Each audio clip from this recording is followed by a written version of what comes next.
So over the weekend, I was staying with some accounting firm clients of mine in Kelowna, and we took a day trip to August Luxury Motors. If you live in Kelowna or in the area and you haven't been to August Luxury Motors, and I'm pretty sure I got the name right, go check it out. It's right across from the airport off the highway there.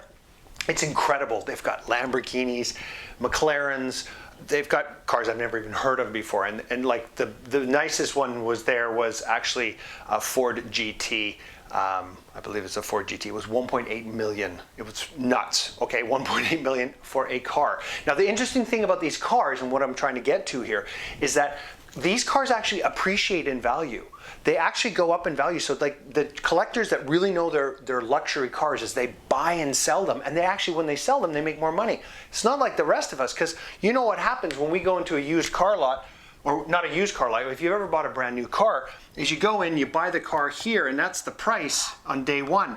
Well, the next day, if you were to go and sell the car, instantly, you'd sell it for this. Like, so you know that if you ever buy a car that's just a couple years old, or even if you buy a car that's literally, if it was 30 seconds old, there's going to be a drop in price. There's going to be a drop in the value that happens. And there's this, and all it is, what happened between this day when they bought the brand new car versus here when the car is like 30 seconds old or whatever, it's just like the next day.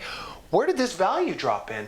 And this is something that I wanted to talk about with accountants, is that when we bill by the hour and you bill after the fact, it's like you're selling used cars, because you actually have a drop in value. So what happens is, and if you can think about this from a staging perspective, the client comes in, they need something done, there's a pain point, and then you do the work, and then once the work's completed, it's as if they already got the vehicle, or they got the service, and then you hand them the bill afterwards. So it's almost like this is when you're giving them the invoice. You give them the invoice the day after they actually got, so we call it the car. So it's like accountants are selling used cars when we're billing in by the hour and charging after the fact. Well, what's the difference? What happened here? Well, the perceived value of a new car is more before you get it. It's like, you think about anything else that you have, like say you really want a new computer, or you really want a new phone, iPhone or whatever. It's got so much value and you want it, and then finally you get it, and once you've had it for a little while, you're like, oh, okay, I'm used to this, it's not a big deal anymore. Well, this is the same thing that happens with clients, is if you bill them after you've done the work, you've got a drop in value.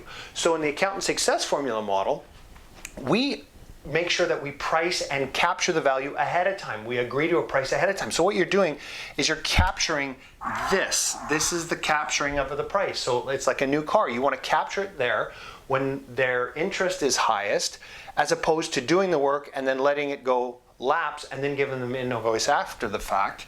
And then you have your drop. And I mean, I don't know what it's like with used cars. Is it 25%? I don't know, is it 10 or whatever? It doesn't matter. It's a drop in price. We don't want to do that. I want to see you capture the maximum value you possibly can. And that's why we price ahead of time. Because accounting services are not like Lamborghinis or high-end vehicles that appreciate once you've received the service. It's like any service. Once you've received it, it's like buying a brand new car, and it drops in price. There you go. So think about that. Stop selling used cars, start pricing ahead of time and capturing that value. So I'm Eric Solbach, and wherever you're watching this, please scroll down, leave a comment for me, and stay tuned for more success tips to come.